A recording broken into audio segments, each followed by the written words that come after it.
Good morning friends, मेरा नाम विनय मिश्रा है और आप सबका स्वागत है मेरे यूट्यूब चैनल जिसका नाम है स्टेप्स ऑफ लर्निंग। वर्डलॉजी में आज जो शब्द है जिसके बारे में हम डिटेल चर्चा करेंगे उसका नाम है बैग। लेकिन उससे पहले अगर आपने मेरे यूट्यूब चैनल को सब्सक्राइब नहीं किया है तो इसे कर लीजिए और बेल आइकन को दबाना मत भूलिएगा। तो चलिए आते हैं, इसे सीखते हैं। बैग एक क्रिया है। बैग को किस पार्ट्स ऑफ स्पीच में रखा गया है? इसे क्रिया में रखा गया है और इसका मतलब होता है, जैसे यहां पर लिखा है मीन्स आस्क फॉर। इसका मतलब होता है आस्क फॉर। आस्क फॉर का मतलब हिंदी में बोला जाता है मांगना। अगर आप कोई चीज मांगते हैं तो आप उसे इंग्लिश में क्या कहते हैं? बैग कहते हैं। और बैग कौन सा पार्ट्स ऑफ स्पीच है? यह एक वर्ब है। अगर इसकी फॉर्म्स की बात करें तो जो बैग है उसकी चार फॉर्म्स होती हैं, चार वर्ब फॉर्म्स होती हैं, जिनमें से पहली फर्स्ट फॉर्म जो है वो है बैग है। इसकी सेकंड और थर्ड फॉर्म एक जैसी ही दिखती हैं, जिसे हम बैग्ड कहते हैं। और फोर्थ फॉर्म बैग का है बैगिंग, जो यहां पर मेंशंस है। तो bag is a first form of verb, bagged and bagged second and third form, and bagging is a fourth form of verb. एक चीज और हमें बैग के बारे में हमेशा याद रखना होगा कि जब भी हम बैग का इस्तेमाल करें, जब भी हम वाक्य में बैग का इस्तेमाल करें तो उसके साथ हमेशा फॉर इस्तेमाल किया जाता है, जो यहां पर लिखा गया है। Bag is always followed by for. तो जब भी सेंटेंस में आप इसे इस्तेमाल करें तो बैग के बाद आपको कौन सा प्रीपोजिशन लगाना है? फॉर का इस्तेमाल करना है। चलिए एग्जाम्पल समझते हैं। यहां पर एग्जाम्पल है begged for alms, मतलब begged for alms मतलब उसने मांगा। क्या मांगा? भिक्षा मांगी। और अगर चलिए तो इसके और पार्ट्स ऑफ स्पीच में अगर चर्चा करें तो इसका पार्ट्स ऑफ स्पीच में आता है नाउन और बैगर। बैगर एक नाउन है। बैगर कौन से पार्ट्स ऑफ स्पीच में आता है? नाउन में आता है और इसका मतलब होता है a person who begs, specially one who lives by begging. देखिए अगर देखा जाए तो बैगर एक संज्ञा है जिसका मतलब होता है, जहां पर एक व्यक्ति की बात की है जो क्या करता है? मांगता है और जो अपनी लाइफ जो जीता है वो मांगने में, जो मांगते हुए अपनी पूरी लाइफ जो बिताए उसे हम क्या कहते हैं? उसे हम कहते हैं बैगर। तो beggar is a parts of speech में आता है। कौन से पार्ट्स ऑफ स्पीच में आता है? नाउन में आता है। चलिए अदर पार्ट्स ऑफ स्पीच की बात करते हैं बैग की। जैसे मैंने कहा कि भाई बैगर कौन से पार्ट्स ऑफ स्पीच में आता है? तो ये नाउन में आता है। और इसका मतलब क्या था? इसका मतलब था अ पर्सन हु बेग्स, जो मांगता है उसे हम बैगर कहते हैं। या हम एक तरह से और कह सकते हैं जो अपनी जीविका मांगने में गुजारता हो उसे हम बैगर कहते हैं। अच्छा, इसका एक और पार्ट्स ऑफ स्पीच बनता है नाउन में ही, जिसे हम बेगरी कहते हैं। अगर हम बेगरी की बात करें तो बेगरी कह सकते हैं बेगर से थोड़ा सा और नीचे चला जाता है और निचले स्तर दिखाता है, जिसमें बोला गया है एक्सट्रीम पॉवर्टी। जो बहुत ज्यादा गरीब होता है, बहुत ज्यादा गरीब हो, उसे हम बेगरी कहा जाता है। तो बैग के दो नाउन फॉर्म्स होते हैं, एक बैगर होता है और एक बैगरी होता है। चलिए अब समझते हैं इसके एडजेक्टिव पार्ट्स ऑफ स्पीच क्या है। अगर देखा जाए बैग का एडजेक्टिव पार्ट्स ऑफ स्पीच है जिसे हम कहते हैं बेगरली। बेगरली क्या है? एक एडजेक्टिव है और इस एडजेक्टिव का मतलब होता है नीडी, या हम कह सकते हैं इंटेलेक्चुअली पुअर। कहते हैं कि भाई बेगरली का मतलब होता है जिसको बहुत ज्यादा जरूरत होती है, आवश्यकता होती है, उसे हम बेगरली कहते हैं। अच्छा, एक तरह का हम कह सकते हैं कि वो पुअर ही कहलाता है, वो गरीबी कहलाता है। चलिए अदर पार्ट्स ऑफ स्पीच की बात करते हैं। बेगिंगली, बेगिंगली क्या है? एडवर्ब है।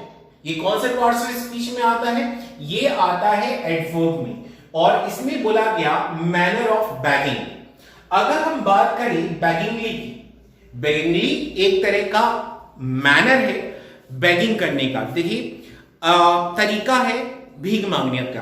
तो अगर हम बैगिंगली इस्तेमाल करें तो वो क्या कहलाता है? एक एडवर्ब कहलाता है, जो क्या है?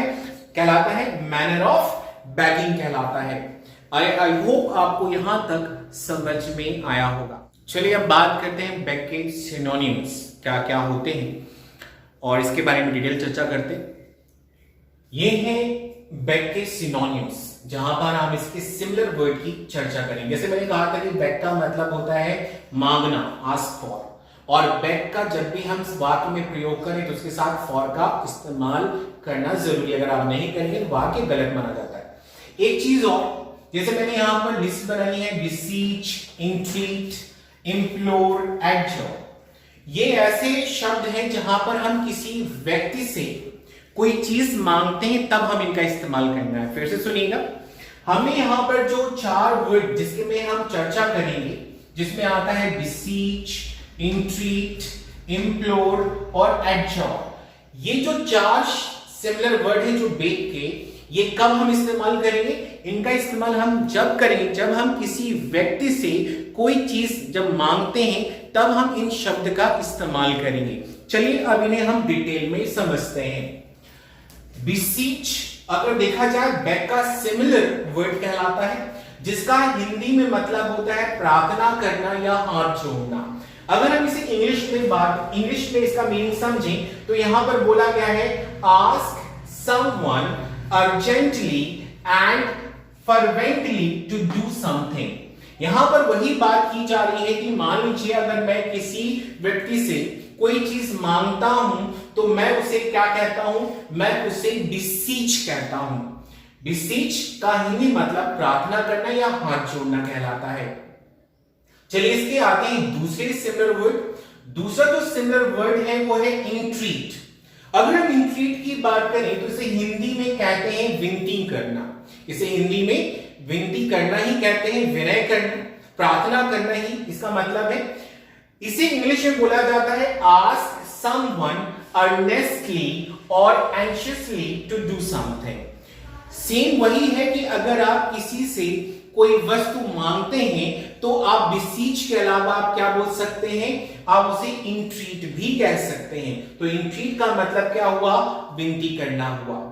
आते हैं इसके तीसरे सिमिलर वर्ड में जिसका नाम है इम्प्लोर। इसका मतलब इस शब्द का नाम क्या है? इम्प्लोर है।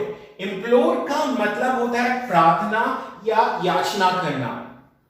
अगर इसे समझा जाए इंग्लिश में तो इसे कहते हैं बेग समवन अर्नेस्टली और desperately to do something.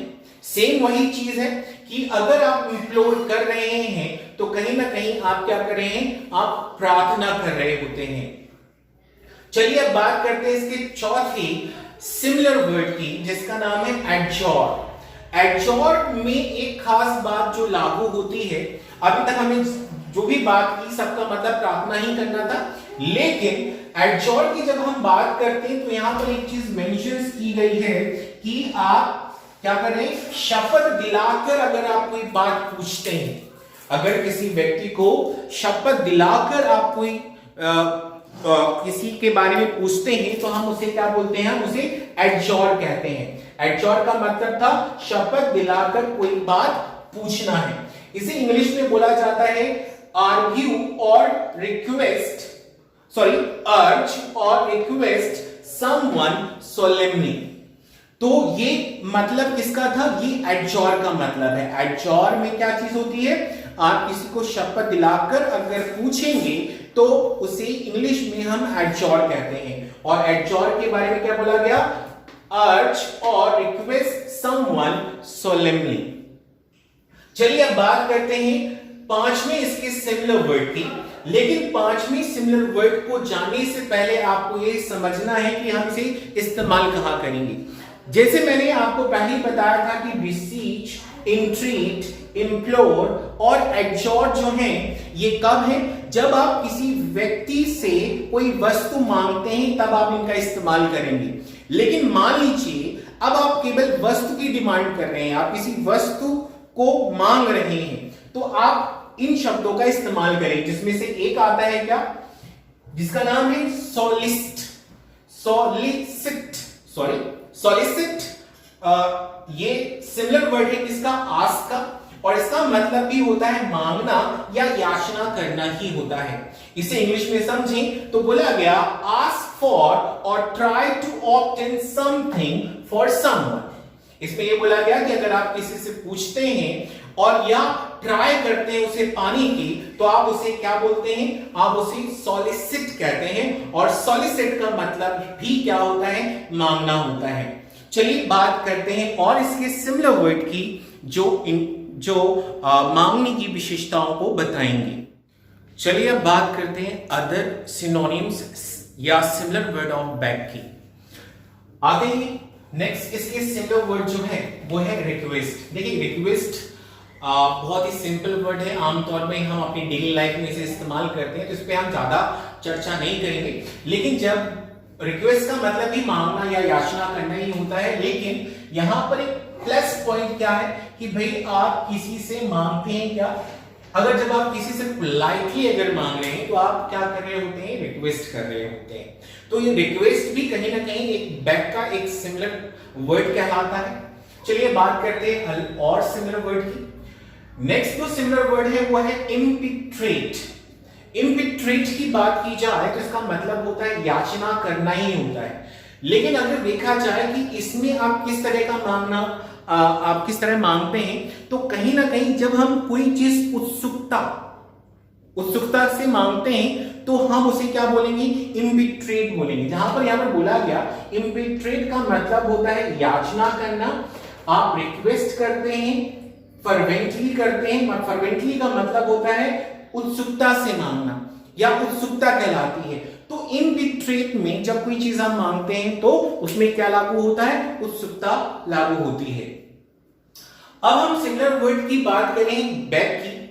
Bag के सिमिलर वर्ड की चर्चा ही कर रहे हैं, लेकिन इसमें जो कॉन्सेप्ट है यहां पर जो हमने डाला है वो क्या है कि आप बेग कर रहे हैं, beg now used for charity purpose.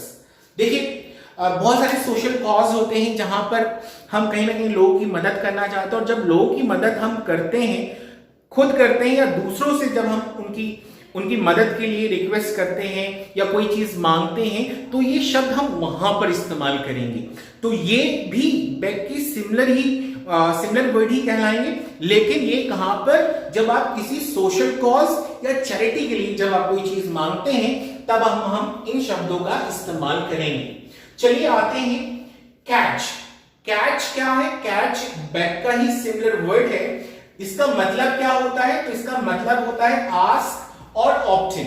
देखिए जैसे मैंने कहा कि भाई ये जो मांग रहे हैं वो किसके लिए? सोशल कॉज या चैरिटी के लिए। जब हम खाना या पैसा मांगते हैं तो उसके लिए हम कौन सा शब्द इस्तेमाल करते हैं? उसके लिए हम इस्तेमाल करते हैं कैच इस्तेमाल करते हैं। ध्यान रखिएगा स्पेलिंग क्या है? CADGE। कैच का इस्तेमाल हम करेंगे कहां पर? चैरिटी या सोशल कॉज में जब हम खाना या पैसा मांगते हैं। चलिए अदर सिमिलर वर्ड की बात करते हैं। यहां पर एक और सिमिलर वर्ड आया स्क्राउंज। स्क्राउंज का मतलब होता है मांगना ही होता है, लेकिन अगर आप मांगते हैं लेकिन कोई अगर नहीं देता, तो अगर आप क्या करते हैं? अगर उसे चुराने की कोशिश करते हैं, उसे उड़ा लेने की बात करते हैं, तो कहीं ना कहीं आप क्या बोल रहे हैं? उस शब्द का मतलब इंग्लिश में क्या होगा? उसे हम कहते हैं स्क्राउंज। स्क्राउंज का मतलब होता है चुराना या उड़ा लेना, लेकिन मांगते हुए। सीक टू ऑब्टेन इसका इंग्लिश मतलब हुआ। चलिए अब बात करते हैं अदर सिमिलर वर्ड की। अदर सिमिलर वर्ड में आता है बम। BUM बम। इसका मतलब मांगना ही होता है। देखिए अगर हम अपनी डेली लाइफ में देखें, कहीं ना कहीं चौराहे में आपको बहुत सारे ऐसे लोग मिलेंगे जो दिन भर यही काम करते हैं, जो व्यर्थ में अपना समय गवाते हैं। किसमें? कौन सा कार्य करने में अपना समय बिताते हैं? भीख मांगने में अगर वो अपना समय बिताते हैं, तो ऐसे ही इसी हिंदी को हम क्या कहेंगे, या इस प्रक्रिया को इंग्लिश में हम क्या कहते हैं? बम कहते हैं। तो बम में क्या होता है? मांगना है, लेकिन आप भीख मांगते हुए अपना समय बर्बाद कर रहे हैं, तब हम इस शब्द का इस्तेमाल करेंगे। चलिए अगर सिमिलर वर्ड की बात करें, वो कौन है?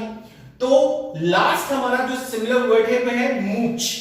स्पेल है MOOCH। मूच की बात की जाए तो यहां पर लिखा गया ask something but without payment. देखिए ये आमतौर में एक डेली प्रोसेस है। कहीं ना कहीं देखिए ऐसे बहुत सारे लोग होते हैं जिनके पास पैसा नहीं होता लेकिन फिर भी मांगते हैं। अगर आपकी जेब में पैसा ना हो और अगर आप कोई चीज की डिमांड कर रहे हैं तो उस प्रक्रिया को हम क्या कहते हैं, हम उसे कहते हैं मूच। मूच का मतलब मांगना ही है, लेकिन जब आपकी जेब में पैसे ना हो और फिर भी अगर आप उस वस्तु को मांग रहे हैं तो वो मूच कहलाता है। ये थे बैक के सिमिलर वर्ड। अब हम आगे चर्चा करेंगे इसके एंटोनिम्स की, मतलब इसके अपोजिट वर्ड की। चलिए अब बात करते हैं बैक के एंटोनिम्स की, मतलब अपोजिट वर्ड की। इससे पहले जो हमने चर्चा की थी वो थी बैक के पार्ट्स ऑफ स्पीच क्या होते हैं, सिनोनिम्स क्या होते हैं, मतलब सिमिलर वर्ड क्या होते हैं। अब हम बात कर रहे हैं बैक के एंटोनिम्स की। तो यहां पर सबसे पहला जो वर्ड आता है अपोजिट में बैक के, वो कौन सा है, इनफोर्स है। इनफोर्स की बात की जाए तो कहीं ना कहीं इसे हिंदी में बोला जाता है विवश करना, बाध्य करना।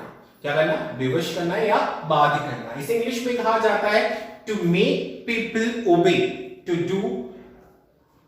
कहीं ना कहीं देखिए अगर आप कोई चीज किसी को मजबूर करते हैं उसे करने के लिए तो वो क्या कहलाता है, वो इनफोर्स कहलाता है। और इनफोर्स में बोला गया कहीं ना कहीं आप उसे क्या करें, विवश करें या बाध्य करें। और इंग्लिश में इसे कहेंगे टू मेक पीपल ओबे।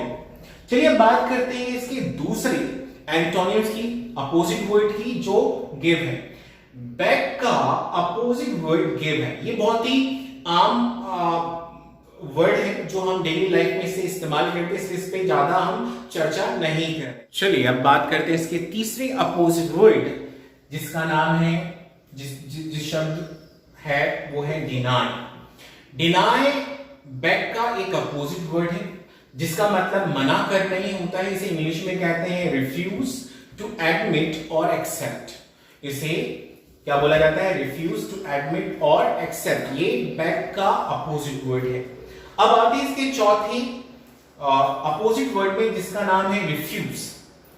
जो आता है रिफ्यूज, रिफ्यूज को अगर देखा जाए ये भी आमतौर पर डेली लाइफ में हम इसे इस्तेमाल करते हैं, इसलिए इस पे ज्यादा हम चर्चा नहीं करेंगे। अब आते हैं नंबर 5 जो है इंसिस्ट। इंसिस्ट बैक का अपोजिट वर्ड है और अगर देखा जाए तो इसका मतलब होता है जोर डालना। जोर डालना जिसे इंग्लिश में आप कहते हैं इंसिस्ट। यहां पर इसको डिफाइन किया गया to say strongly that you must have to do it. देखिए अगर आप किसी को विवश करते हैं, अगर आप किसी को कोई काम करने में विवश करते हैं तो उसे इंग्लिश में हम इंसिस्ट कहते हैं। तो इंसिस्ट बैक का एक अपोजिट वर्ड है। आते हैं नेक्स्ट अपोजिट वर्ड जो है रिजेक्ट। यहां पर 3 ऐसे शब्द थे जिन पे हमने कोई चर्चा नहीं की, जिसमें आता है गिव, रिफ्यूज और रिजेक्ट और डिनाई। ये 4 जो शब्द हैं कहीं ना कहीं ये डेली लाइफ में हम इस्तेमाल करते हैं, इसलिए इन पे हम ज्यादा चर्चा नहीं कर रहे हैं। कौन कौन से हैं, गिव, रिफ्यूज, रिजेक्ट, इन पे हम ज्यादा चर्चा नहीं कर रहे हैं। आते हैं नेक्स्ट इसके अपोजिट वर्ड की जो है मोलिफाई। मोलिफाई की बात करें तो इसे हिंदी में कहते हैं शांत करना। शांत करना, ये मोलिफाई जो है ये बैक का अपोजिट वर्ड है और इसे इंग्लिश में कहते हैं to make somebody feel or less angry। देखिए किसी को अगर गुस्सा आ जाए तो हम उसे क्या करते हैं, शांत करने की कोशिश करते हैं, और जब हम उसे शांत करते हैं तो हम उसे क्या बोलते हैं, मोलिफाई कहते हैं। तो मोलिफाई ये बैक का एक अपोजिट वर्ड है। ये रही डिटेल चर्चा बैक के बारे में। बैक के बारे में हमने बात की कि उसके पार्ट्स ऑफ स्पीच क्या होते हैं, उसके सिनोनिम्स क्या होते हैं, और अब हमने सीखा उसके एंटोनिम्स क्या हैं। आज यहीं पर खत्म करते हैं, तब तक के लिए हैव ए गुड